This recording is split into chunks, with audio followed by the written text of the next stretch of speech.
Hello and welcome to another edition of the PHNX Dbacks podcast right here on PHNX. My name is Derek Montilla. Of course, I'm your mayor of PHNX, and I'm joined by my vice mayor, the one and only Thunderstick, Jesse Friedman.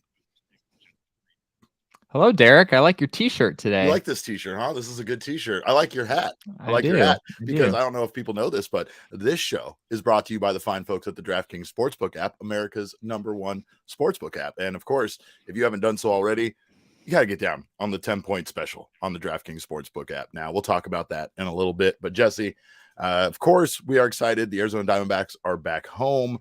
They take on the Reds in a 3-game series starting tonight. And I think that before we talk about all this, I wanted to send out my heartfelt thoughts and prayers to our friend Greg Schulte over at the Arizona Diamondbacks broadcasting team. He has come down with an undisclosed illness, but he will be taking some time away for chemotherapy. So we just wanted to wish Greg the best. We love Greg. He is an absolute legend in the Valley, and we can't wait to see you back in the booth, Greg. Greg is he's an absolute legend, Derek, and he's particularly been a hero in my life ever since I was very young. Some people probably already know this, but I was the Diamondbacks kidcaster once upon a time when I was 12 years old, and the way that I got the gig is I impersonated Greg Schulte's voice. That's why they picked me.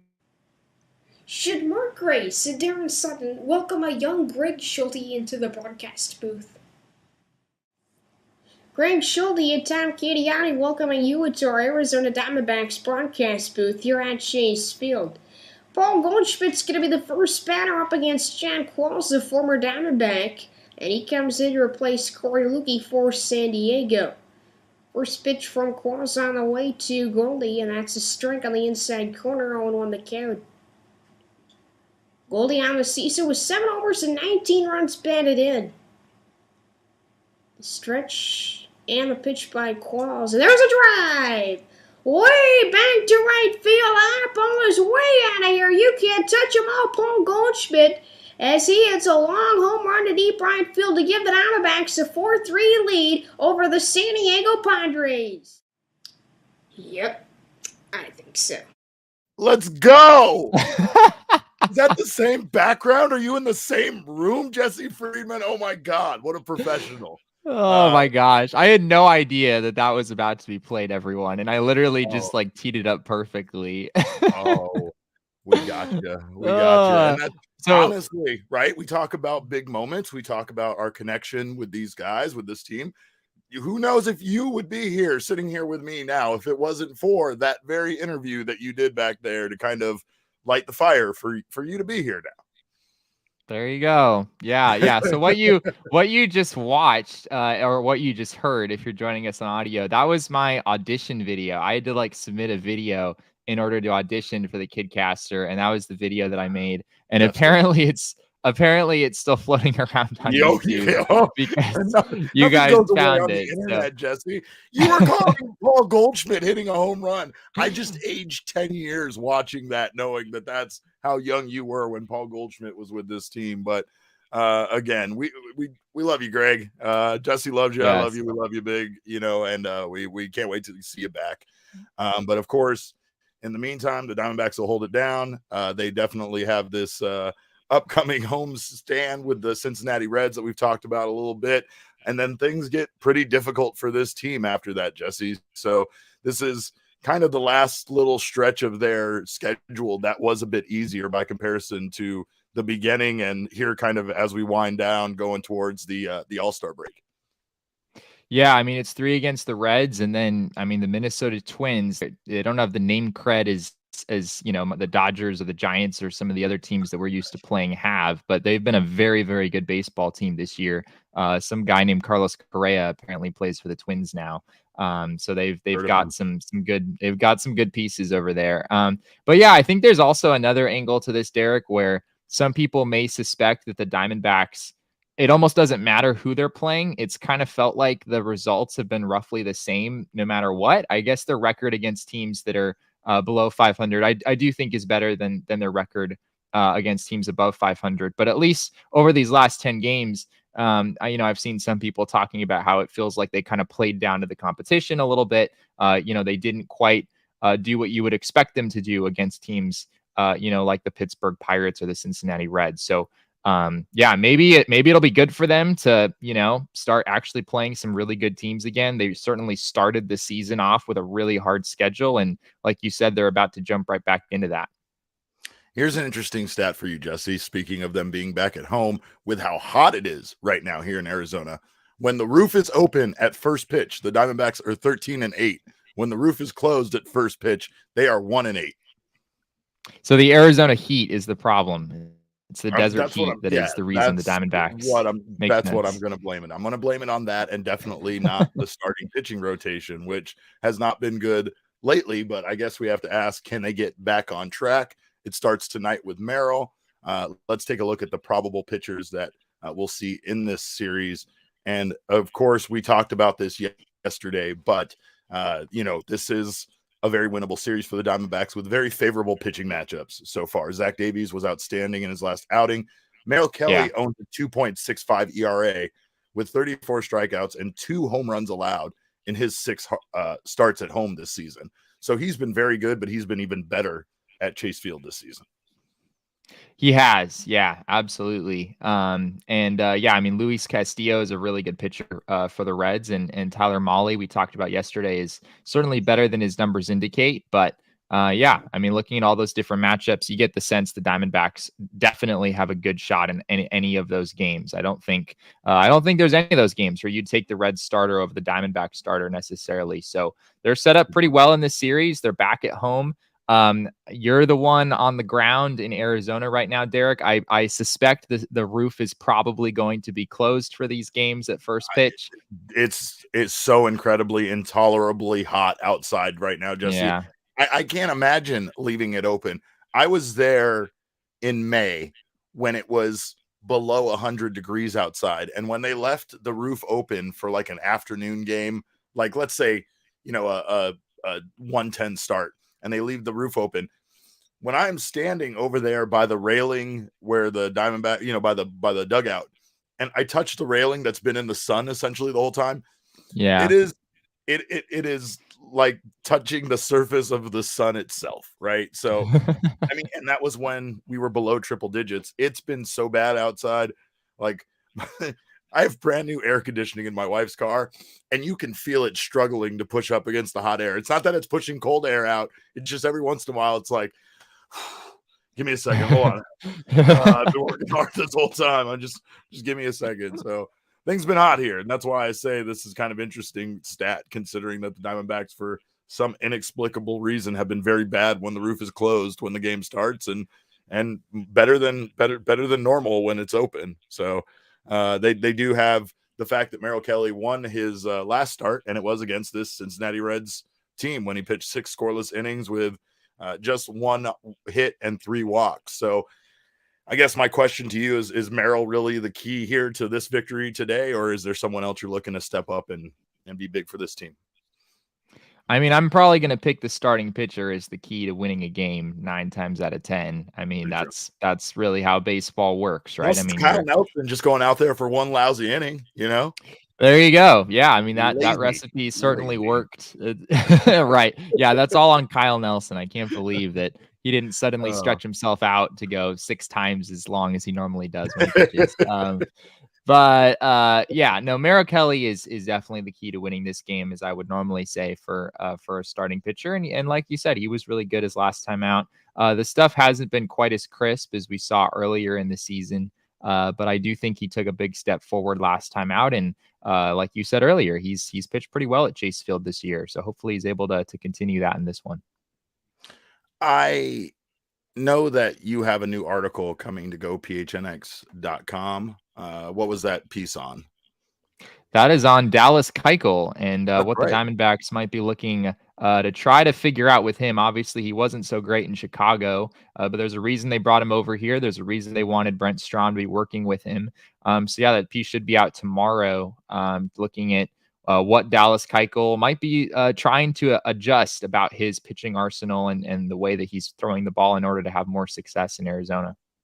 My question for you is 1 month not enough time to make a decision on somebody like this at this point, considering that we've heard, and of course, that's not to say that it's automatic that he is going to opt out if he's not called up to the major league roster in 1 month. But with that time frame on it, do you expect to see some sort of kind of rush decision on him, or do you think the Diamondbacks will just kind of take the same amount of time, and if he decides to opt out, that's the direction he decides to go?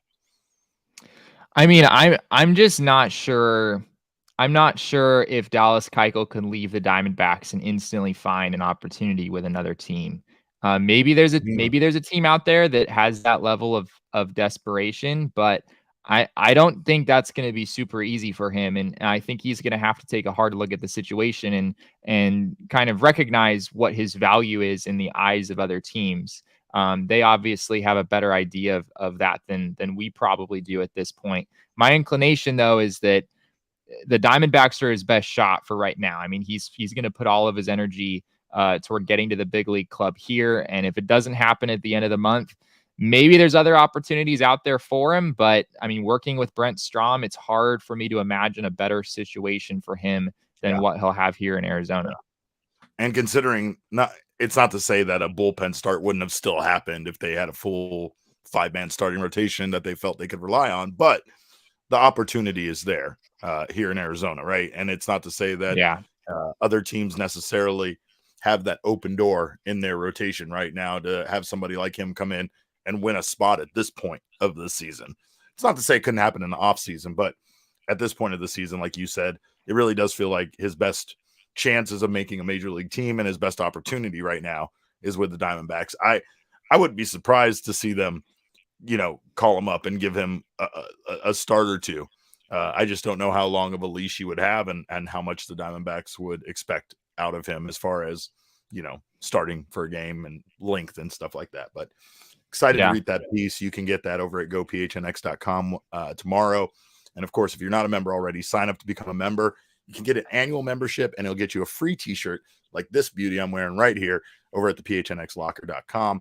Not only that, but you'll get access to our members only discounts over at the PHNX Locker and our members only Discord, where you can come join us and scream and shout about Diamondbacks games, because it's been very fun. We've had a great time over in the PHNX Dbacks chat on Discord. So please join us, become part of the family. If you're not interested in the annual membership, you can get your month-to-month option, and you can get your first month for just 50 cents. No t-shirt, but you'll still get the discounts over at the PHNXLocker.com, as well as the members-only access to the Discord. And, of course, that's what we want. We want to build a community here. We want you to join us. And, forgive Jesse, because when he is not awake grading papers or going to graduation parties of people who he's been influential in their life, he's sleeping. And he's been working to the bone, but we're excited because we're less than a week away from Jesse being right here in the Valley. Jesse is going to return to us. He's going to be here with us full time. And are you pumped for that, buddy? You excited? I am pretty pumped. I leave on Saturday. I'm gonna pack everything up, Derek, and I'm gonna leave this place where I believe it is currently 57 degrees. That was the high today in Seattle. And I'm gonna move to a place where the temperature is literally about twice what it is here. This city is a monument to man's arrogance, in the words of Peggy Hill. But I'll tell you where we're going to go. We're going to go to Four Peaks Brewery, my friend. I right now am enjoying the Four Peaks Hazy IPA, which is a very, very popular beer. I'm very proud of people because as an IPA drinker, I get shamed. I get beer bullied. I'd like to call it. I like to call it beer bullied for my beliefs, for my likes of an IPA. I get people who are even incredulous about me liking IPAs. They don't even believe that I really enjoy them. But here we go right now. That's a good beer. And it's one of many you can get from Four Peaks Brewing Company. So make sure to check out our friends over at Four Peaks Brewing Company and all the amazing beers that they have to offer. I enjoy all of them. So I'm really lucky here because from Kilt Lifter all the way to Wow, all the way to all their IPAs, I'm a big fan of all their beers. I never tried their peach golden ale before, Jesse. I'm not a big fan of peach flavored things, but even that won me over. So that it's a good brewery when even their like fruit flavors you don't normally like can still win you over. So try our friends over at the Four Peaks Brewing Company for sure. Not only try their beers, go to their locations. Their food is amazing. Everything is amazing. You must be 21 or older to enjoy their beers, and please enjoy their beers responsibly, but definitely enjoy their beers. And Jesse, I mean, we could go on and on about the Reds and the Diamondbacks, but that's going to happen in moments. So instead, what we are going to do. Oh, Giselle said she went to Four Peaks yesterday for the first time ever, and the peach ale was super good. Yes, there you go. Yes, I wouldn't have tried it if it didn't come in my multi-pack, but since it did, I love it. I love them all. So, but Jesse, you know what day it is. You know what we do on Mondays. We go to my mailbox. Always something interesting in my mailbox. I try to get to everything in my mailbox, and then once in a while, there's a letter that makes me go wow, wow. My mailbox. That's an actual Mega Ran song. I'm gonna have to put the link out there if you guys want to listen to the rest of it, but that's all you get. I think if I use more than that, he's going to require me to pay him in Four Peaks beers or something like that. It gets very complicated after that point. But of course, Mondays we go to the mailbag, and we got a bunch of great mailbag questions, Jesse, some phenomenal ones. So let's start this off. Our first mailbag question comes from our friend Spencer O'Gara. And this is actually something he wanted to know if we've been asked this before. And like, we've kind of been asked this in a very variation of ways, but Christian Robinson has always been an interesting topic for this team, considering what a top prospect he was. Spencer asks, would it be worthwhile for the Dbacks to have Christian Robinson do what Carol Lawler did last year and watch MLB games with scouts in AZ? Is that allowed while he's on the restricted list? Is it just time to give up on him? Such a unique case. No, as always, thanks. Thank you for the question, Spencer. And you're absolutely right. He is a unique case. And I absolutely don't think the Arizona Diamondbacks should give up on him. But I just think it's very complicated. And there's a lot of hurdles for them to get past. I think going back to the first part of your question, if a guy is unable to play, I don't believe he'd be restricted to do that activity. But I don't know, because, again, his case is so unique. I think if a guy can't go be on the field and can't be playing, I think that that kind of education of sitting with scouts, sitting with coaches in whatever way, in whatever capacity is allowed by the game, by minor league teams, by major league teams, whatever the case may be, I think is very valuable to them to learn so much more about the game, right? Baseball for the players is much different than it is for the scouts. And sometimes the players don't have that time because they're so busy being a player and trying to impress the scouts that they don't get a chance to stop, sit next to a scout and ask them what they're looking at. Why did that impress you? Why doesn't this guy impress you? What are you looking for in this at bat? What are you looking for from this, guy defensively? What's, all of those things can be invaluable, even if you're not asking questions and he's just kind of telling you some stuff that he's looking at. As a player, absorbing that kind of knowledge from somebody who you don't typically get to spend time with, I think can be very valuable. Right. But, again, it's just depending on in what capacity can they be allowed with Christian Robinson. It's a very difficult situation still with him and his entire situation for what happened. I just think that the Diamondbacks, from my perspective, are being very patient with the situation. They're trying to do everything they can to still have him be part of this organization and their future. Yeah, they are. I mean, it wasn't that long ago that Christian Robinson was arguably the best prospect in the organization. I mean, this was kind of before Alec Thomas had risen up the ranks. This was before Corbin Carroll was even a member of this franchise. Christian Robinson was kind of the guy, or at least one of the top few guys in this farm system. And in some ways he still is. I mean, he still has a very high ceiling based on what we saw from him a couple years ago when he was playing. You're right, Derek. The situation is very complicated, and I'm not going to pretend to know the exact nuances of whether this would be possible or not. My understanding is that his restriction is he can't play in games where there's a paying crowd. So any event where people are paying to be there, Christian Robinson cannot play in the game. I don't believe that would restrict him from watching the game, similar to what Corbin Carroll and Jordan Lawler did last year. So that would be, I think it certainly sounds like something that would be beneficial for Christian Robinson. I know he still has a lot of work that he can do, just working with the Diamondback staff. It is going to be difficult, I think, around right now, actually. Once extended spring training ends, it's a little bit of a dead end for Christian Robinson as far as what he can do. And I don't have the exact date, but I think it's right around now that extended spring training ends. And so the Diamondbacks are in a difficult position with him moving forward. I'm sure there's still some stuff that he could do.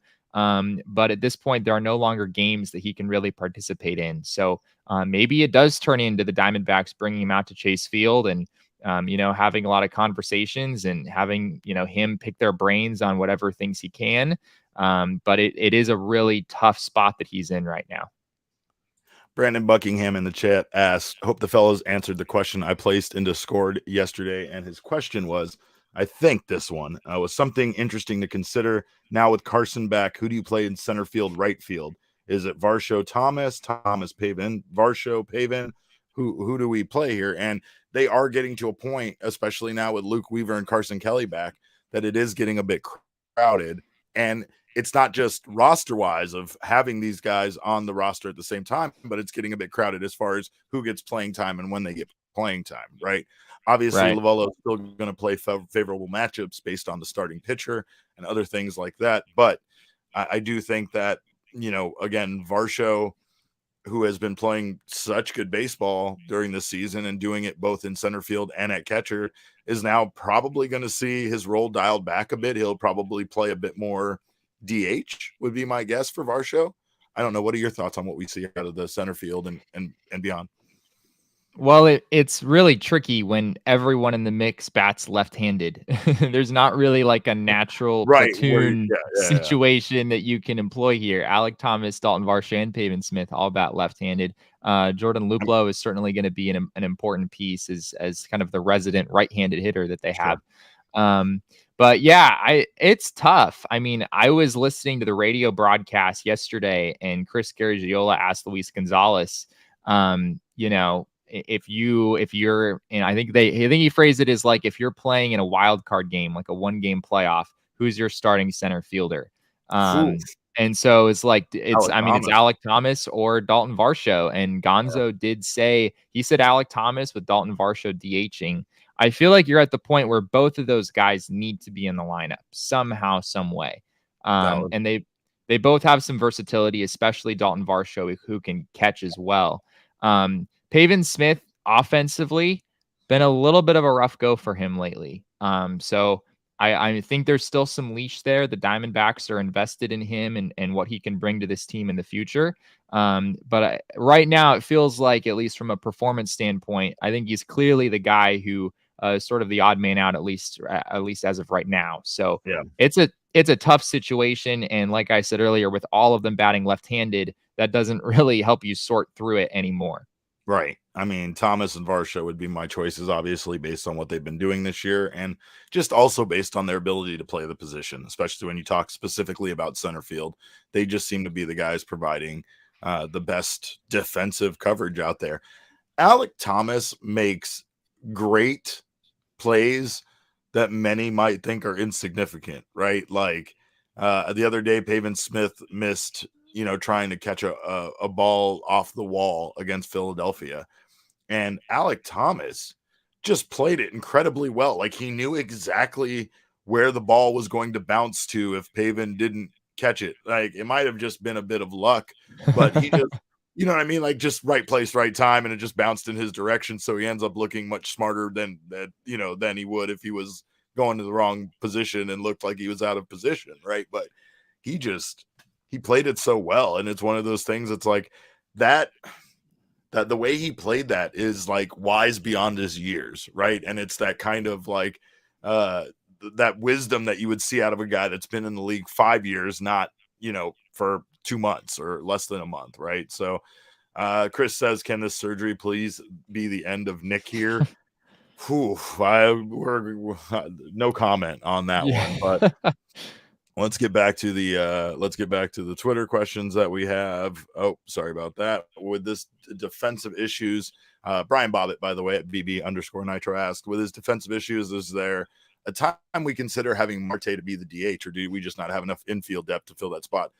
I don't know if that's the case.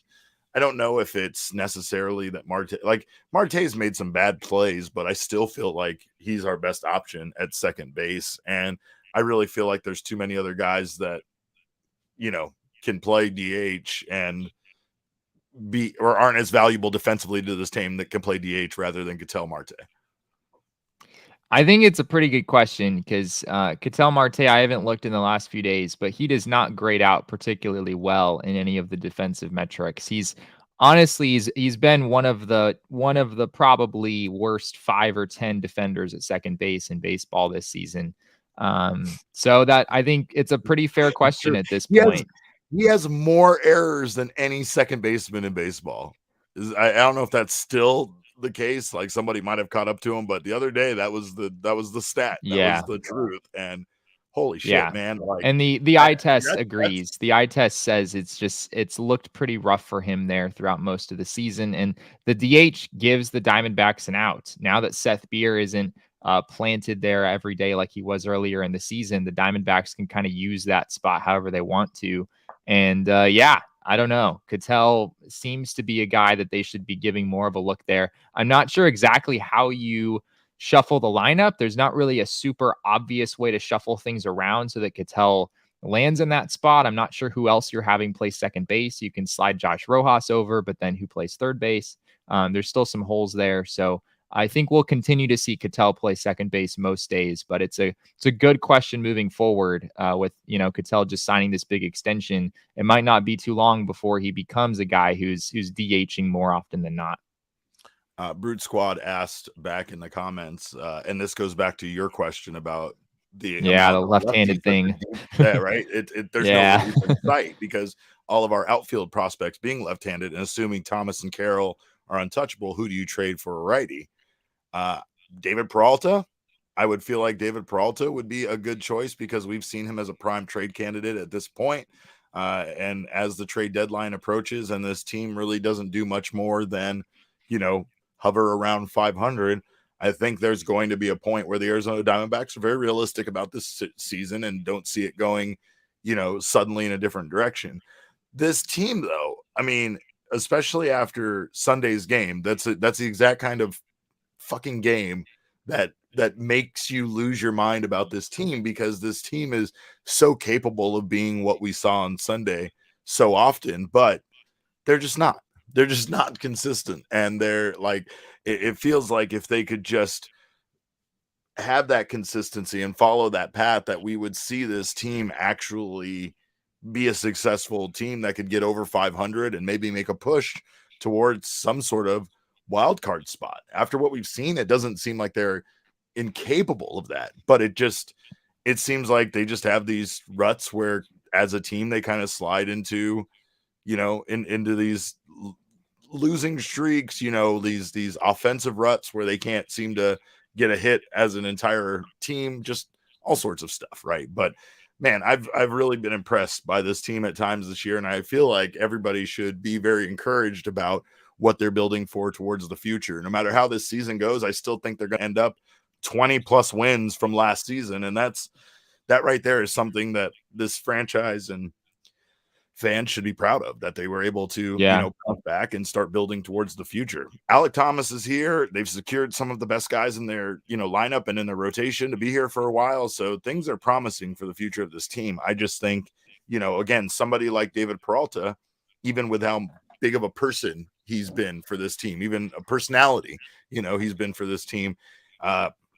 Who knows if he's going to stick around voluntarily, and if they can possibly trade for a right-handed bat or a prospect that's a right-handed bat. It could be huge for this team just to have that, because there isn't much relief in sight when it comes to that. Yeah, I just don't know how much you're gonna. I mean, if you trade David Peralta, you're trading away a half a season of David Peralta. I'm not sure you're gonna get, your future right-handed hitting. Give him yeah. Throw a Mad Bum in there. You're gonna throw him the deal. They'll never notice. They'll just assume. I don't know if that's improving the return or diminishing the return at that point. But I don't know if you're going to trade half a season of David Peralta and expect to get, your future right-handed hitting left fielder, cornerstone in the lineup. That's probably not going to happen. My perspective on this, Derek, is just that having an overly left-handed lineup is a problem that teams that are going for it need to deal with. Teams that are kind of in I don't want to call it a rebuild, but a kind of an in-between phase right now, like the Diamondbacks are, I don't think that's an urgent issue for them.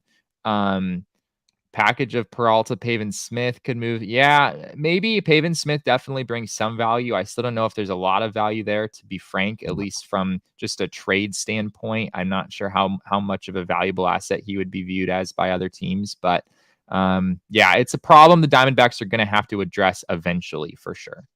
Chris asked, do you really see David wanting out? And no. I guess the answer there is no, but I didn't see Eduardo Escobar wanting out, and I didn't see Eduardo Escobar not coming back here. That was one of those like weird rumors that wasn't just amongst the fans. I will say wholeheartedly that I heard players say that. I heard members of the media say it. That wasn't just fans being like, hey, maybe Escobar comes back. No, like the belief was it was a slam dunk to get him back, and the Mets just paid so much more money than the Diamondbacks were willing to offer him that, he had to do what was best for him at this point in his career. Yeah. Right? Yeah. And I mean, of course, when it comes to that kind of stuff, we have the fact that he, hit for the cycle not too long ago. And, he did. He hasn't been having a great season, but that's definitely one of those memories that will last for a very long time. So, and with Mets fan, that probably made him a god. So he's going to be loved there for a while. So I mean, again, to answer the question, I didn't think I would see him not come back. I thought it was a done deal, and that the history says otherwise. So I would see David Peralta going someplace that might be willing to offer him more money than the Diamondbacks are willing to offer him. I don't know if the Go ahead. Sorry, we're freezing up here. I don't know if the Diamondbacks will make an effort to bring David Peralta back, to be frank, really because of the issue we talked about earlier. When you already have Jake McCarthy, Pavin Smith, Alec Thomas, Dalton Varsho, all batting left-handed on your depth chart, you're probably not looking to bring in a veteran presence. And that's not to say David Peralta hasn't been a huge part of the culture. I think he's arguably the face of the franchise right now, just based on the freight train brand and how many kids I think who root for this team that would probably pick him as their favorite player on the team. He's been great. I mean, you really can't ask for anything more than what he's done just for this fan base and his time here. But that doesn't mean from a baseball standpoint that it necessarily makes sense to bring him back. And so I'd be pretty surprised if the Diamondbacks did that. It's not to say Cole Calhoun wasn't a great player for this team. He absolutely was at times. He was just a bit injury prone while he was here, and it came down to his contract, not really being worth it when the Diamondbacks had the young players waiting in the wings, trying to figure out where they were going to play a guy like Pavin Smith, who they want on the major league roster, but, didn't really know, weren't ready to like replace Christian Walker with him yet at first base. And, he's worked out so far in right field. We've seen him make some pretty damn good plays this season, but I've been really surprised by his batting average, especially considering how much in the past we and the players have talked about how plate savvy he is, how well he knows the strike zone, and what a knowledgeable hitter he is at the plate. I guess it doesn't. You can know the strike zone all you want, but it doesn't mean that you're hitting the ball in the strike zone at times, because he's been a bit rough this year. But moving on to more fun questions, because of course, we could do baseball stuff all day long. But question number 3 from Twitter. Gabriel at Boulders Bronze asks, how many bad calls would it take for you to straight up swing on an umpire? Oh, man. Oh, my gosh. You're going to get very different answers from Jesse and me. Now, I don't know if we're talking about me as a player. I don't know if we're talking about me as a manager or me as a fan. But I think we're talking about you as a member of the press, Derek. We're talking about how many bad calls would it take before you dart out on the field out of the press box and come out with your baseball bat and are ready to do some damage. I think that's I think you can ask the Dbacks security guys how many times that's already happened in the past, and that number is 12, Jesse. Once we get to 12, I've reached my boiling point and I'm ready to fight someone. I don't care who it is. I don't care if it's Mark, the security guard, by the clubhouse. I don't care who it is. Give me anybody at that point, because I'm ready to fight. What's your number? I'm guessing your number is much higher than 12.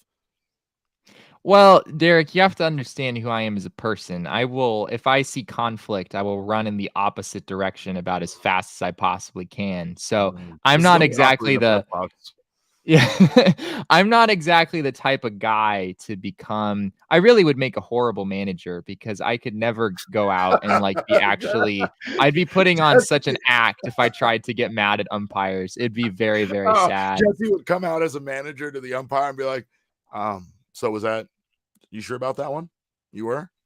All right. Well, hey. Yeah. I just, hope your mom's okay. He needs to really calm down. He's a hothead, and I apologize on his behalf. I apologize. So, again, please apologize.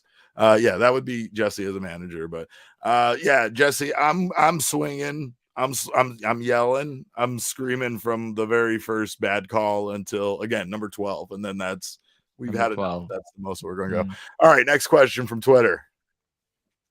When Valley sports suck, what are your backup teams? And that's our friend at Valley Guy 20.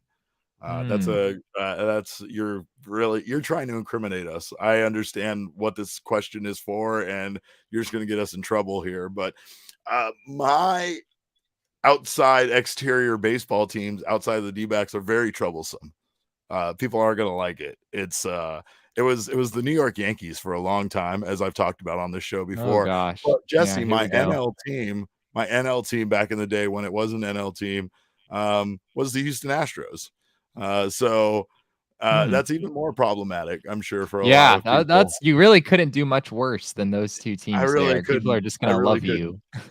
But as far as other sports, my love, honestly, because my mom was born on a military base in Colorado, has been Colorado-based teams. So when I was younger and the Broncos were doing good stuff, we would root for the Broncos.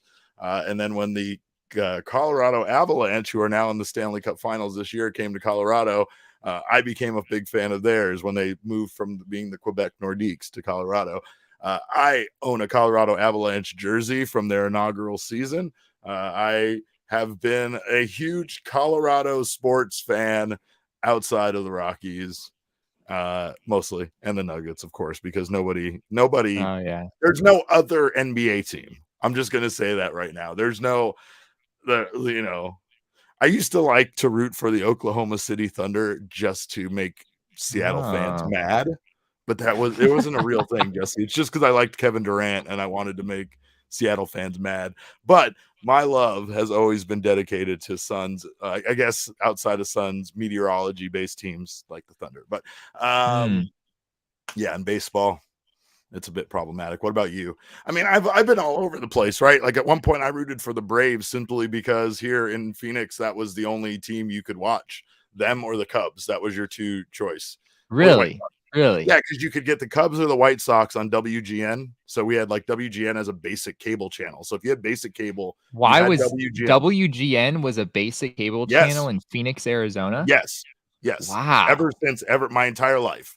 It was like, I don't know what channel, it was like Channel 9 or something like that, or moved around Just in the because lineup. there's that many Chicago transplants in Phoenix I'd never thought about it. Like, I knew why TBS, like TBS was a big super station, right? So TBS was a nationwide station, but they were an Atlanta-based station, so they played Braves games, right? So TBS was always, that's why you knew that.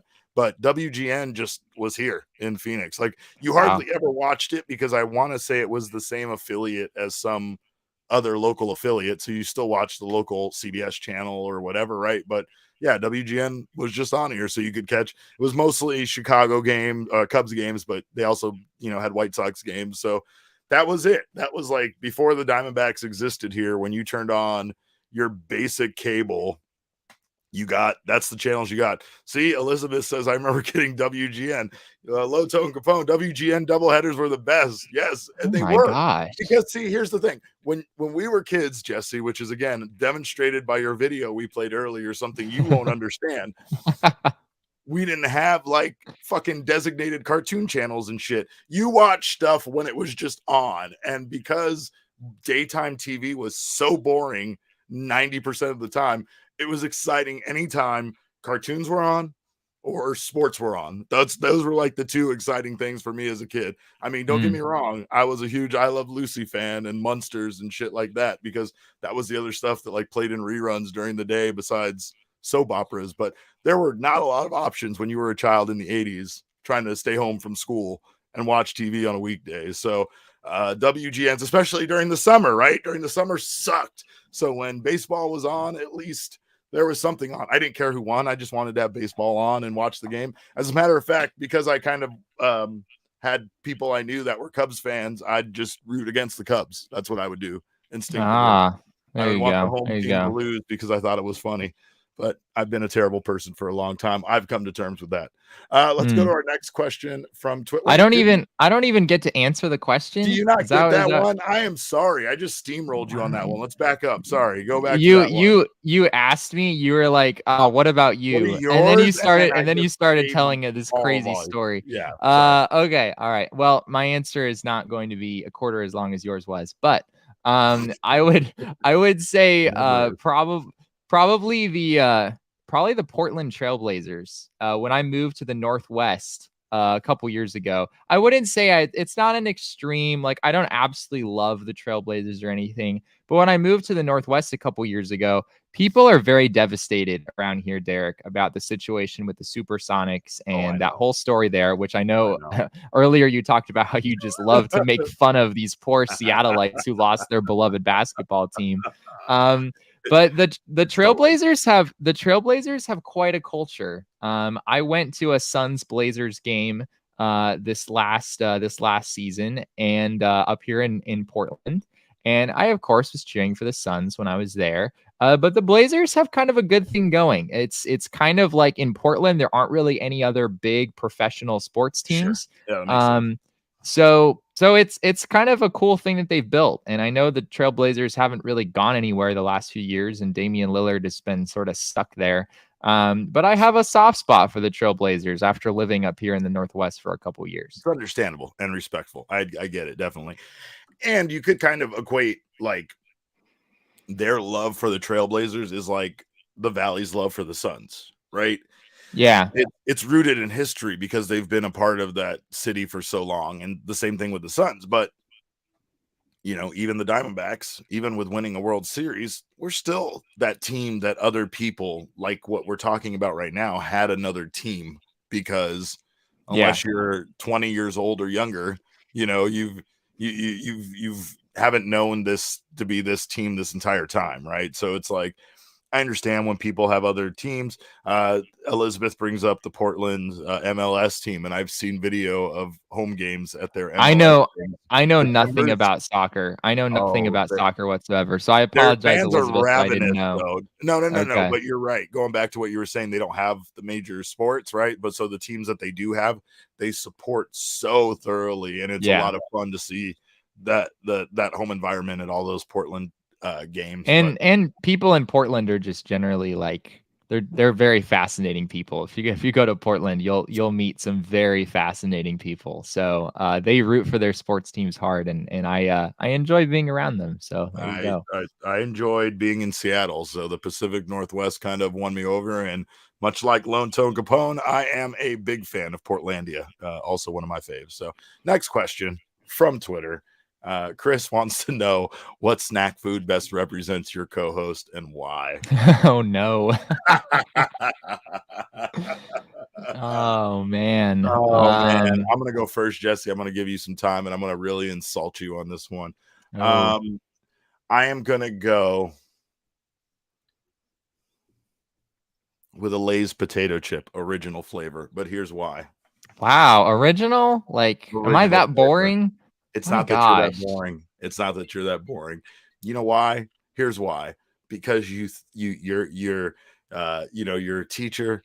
You have this vibe about you, and then when you bite into an original potato chip, you realize how good that potato chip is, even in its simplicity. How it's still just a very good, well put together snack that never needed to be dusted with artificial flavors and colorings and made into other things. No, you realize how good an original potato chip is, because you know why? When you go to a place and they serve you like original, like a plain potato chip, there might be one of those things that you think like, oh man, they gave me plain potato chips. But when you pair that with anybody else, no matter how ridiculous and crazy that main dish is, the potato chips do nothing but compliment. They're dependable, they're reliable, and they're the perfect snack. That's the reason why. My daughter I won't even say, you know what? I'm going to go a step further. I'm not even going to say plain Lay's. I'm going to say plain Pringles, because original flavored Pringles in the can are still one of my favorite potato chips of all time. And you're one of my favorite people. But the reason why is because no matter what you think about that potato chip, you can't help but go, this is actually really good. And so is Jesse Friedman. I love Oh, don't even get me started on Emma. Don't even get me started on what Emma is. Oh man. But Jesse, all right, let's go ahead. We can do you first, and then we'll see about figuring Emma out.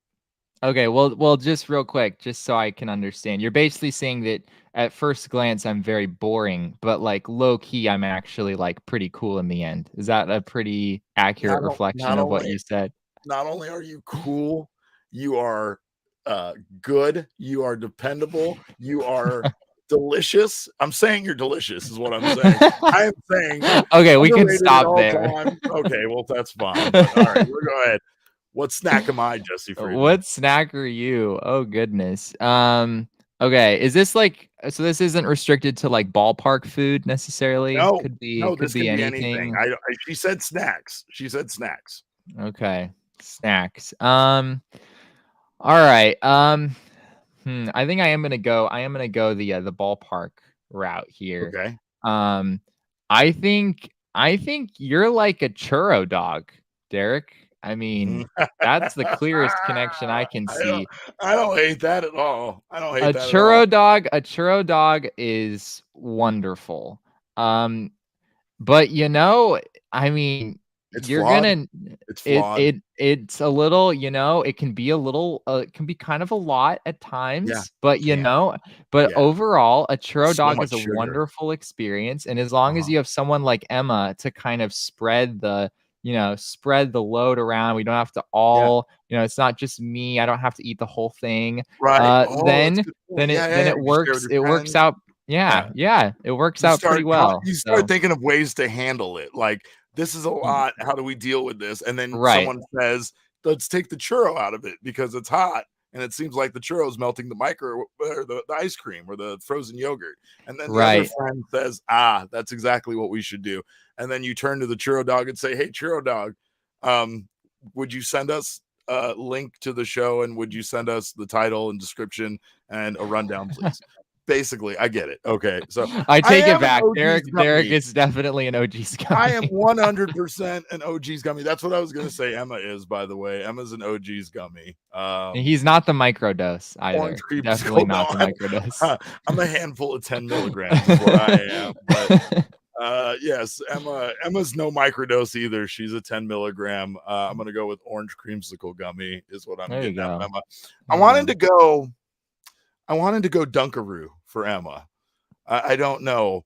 That might be a bit much because again, Emma is a lot. See, here's the thing. Emma is a fascinating package. That's why I think so. Like a Dunkaroo isn't just a snack, right? You're not just getting a bag of chips, or you're not just getting, right? You're not just getting like the churro dog. What you're getting out of Emma is like you open it up, there are cookies inside, there's frosting. It's like it's so much more than you ever expected it to be. And There that's you go. what working with Emma has been like. Emma has been, I mean, I knew she was awesome from day one, just like you do looking at a Dunkaroo package. You don't even have to look inside of Dunkaroos and know that's a fun snack, right? So the minute she called me big guy on the first day we met, I was like, I like her. I like her, right? But this is the woman that brings me beers like these wonderful Four Peaks hazy IPAs, and she opens them, Jesse, and she has them ready for me when I'm ready to podcast in the studio. What kind of wonderful, see, it's all this wonderfulness that I didn't expect inside of this. So you just have really low expectations for me and Emma, and we pleasantly have both surprised you, is basically what I've learned from this I conversation. feel like you're really just hanging on the negatives there. I believe I said you were delicious earlier, but whatever.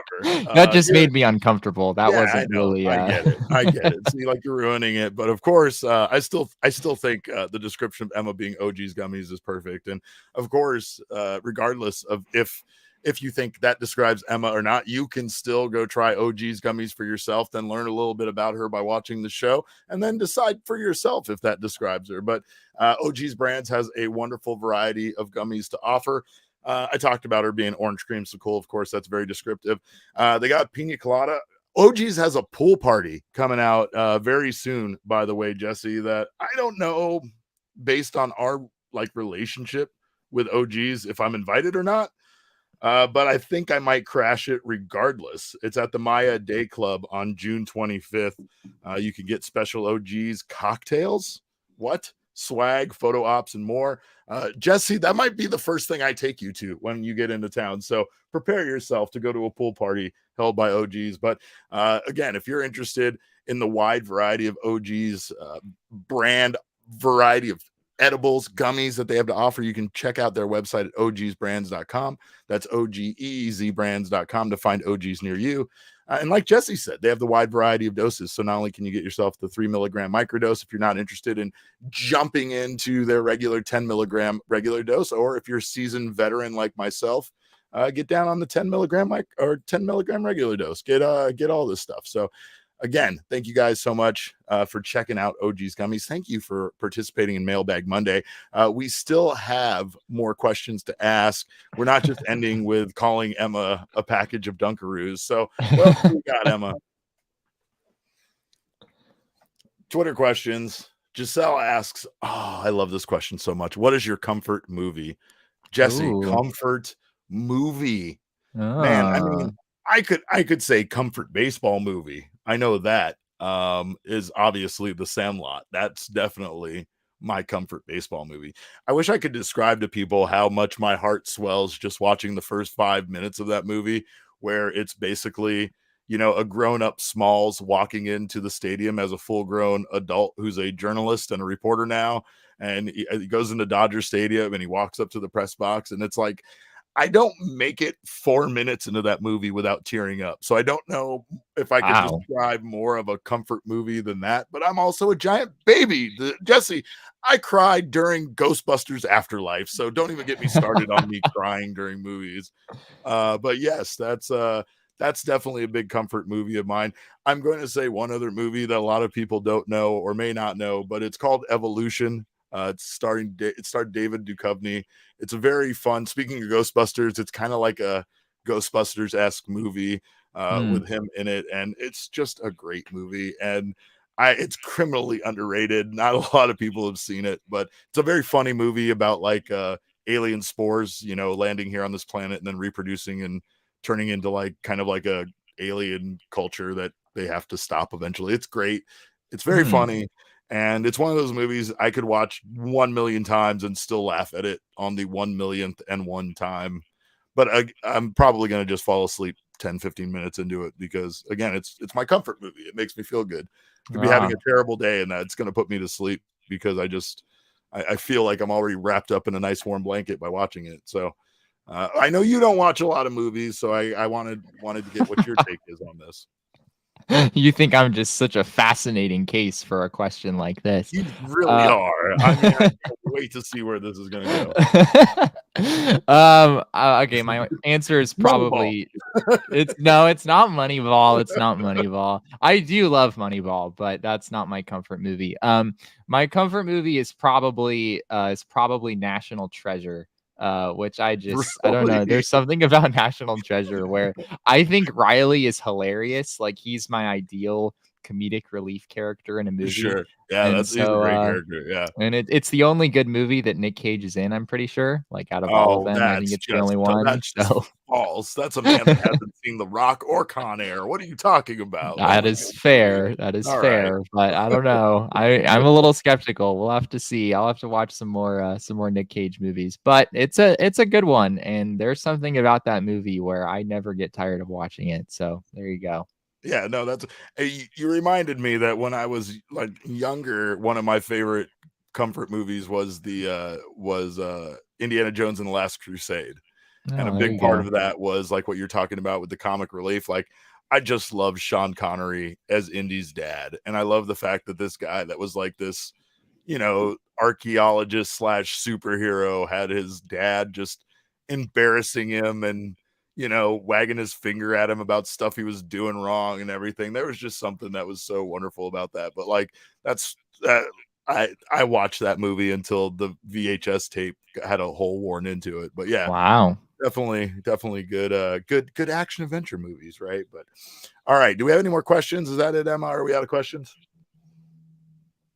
Elizabeth agrees with me, by the way. She says that's the only good Nick Cage movie. So thank you, Elizabeth. No, that's incorrect. That's not the case. So, but yeah, so that's all the questions that we got. We thank you guys again so much for joining us and participating in Mailbag Monday. I love Mailbag Monday so much, but more than anything, I love watching the Arizona Diamondbacks win. And I think we should all go off and do that. They're about to play the Cincinnati Reds. So yeah, we thank you guys for joining us. Of course, before we let you go to the DraftKings Sportsbook. If you're a new customer, if you haven't signed up yet, you can get down on the NBA Finals action. Bet $5 right now on either team to win. It doesn't matter who. And if they win, if they don't, it doesn't matter. You'll get $150 in free bets instantly. They also have a promo code, or a promo going on right now that you can get out on tonight's game where you bet on either team. And if they go up by 10 points at any time, you win, regardless if they win or lose that game. It's a great opportunity to go out there and bet on. I mean, I don't know. It seems like the Golden State Warriors have been pretty capable of going up by 10 at least, even in the losses. And the Celtics have been pretty hot. So I think either way, you might not be able to lose on that promo. But again, download the DraftKings Sportsbook app now. Use promo code PHNX. Make any $5 bet during the NBA Finals, and you will get $150 in free bets instantly. That's promo code PHNX only at the DraftKings Sportsbook, an official sports betting partner of the NBA. Minimum age and eligibility restrictions apply. See show notes for details. And Jesse, I absolutely got down on that action because I don't know. I just think that given NBA games are so much like this, like I wouldn't bet this kind of thing if they were like, oh, bet on either team to go up by 2 runs, or more in a game, because that's so difficult sometimes in MLB game to have like a swing like that. But how many basketball games have you seen where both teams go up by 10 points at some point? Yeah. Game, right? Especially when you're talking about the 2 best teams in the NBA left, locked up here in the finals. So hopefully this series remains very competitive and let's all win. Let's all go get down on that at the DraftKings Sportsbook app. And yeah, we can all win with this promotion. I like that promotion a lot. So Derek, am I before we leave, am I accurate in saying that Robert Ory was on our Sun show today? Did that actually happen? Because I saw a promo and I didn't get a chance to watch it, but how on earth did we allow There we go. Derek's got the baseball bat out now. You want to bring up Robert Horry, Jesse? You want to bring up Robert Horry? I have to stay silent on this. He's a guest, an invited guest on our network. But I'll say there might be a track record for you to go out there and see hundreds of Robert Horry tweets of me. I have wished bad upon Robert Horry in every possible situation that I possibly could. My own birthday, Halloween, New Year's Day, Christmas Day. It doesn't matter. Dating back 2019, 2017. I don't know. There's tweets all over the internet. Just like your stupid video, Jesse. None of this goes away. The internet is forever, and so are my tweets about Robert Horry. So what, I'm supposed to sit here and hide my disgust for the man who cost the Suns possibly their only chance at winning an NBA Finals championship in their entire existence? Don't even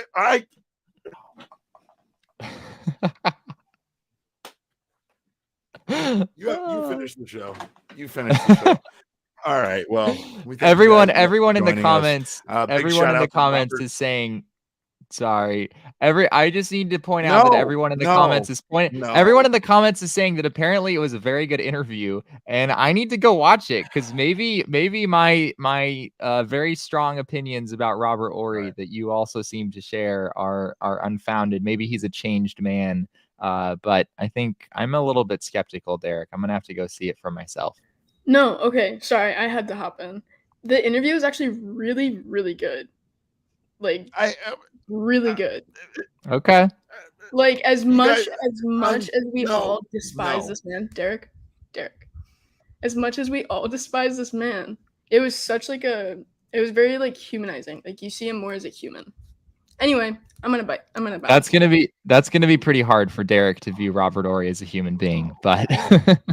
The question is, do I want to? And the answer, Jesse, is a resounding no. It's a hard no.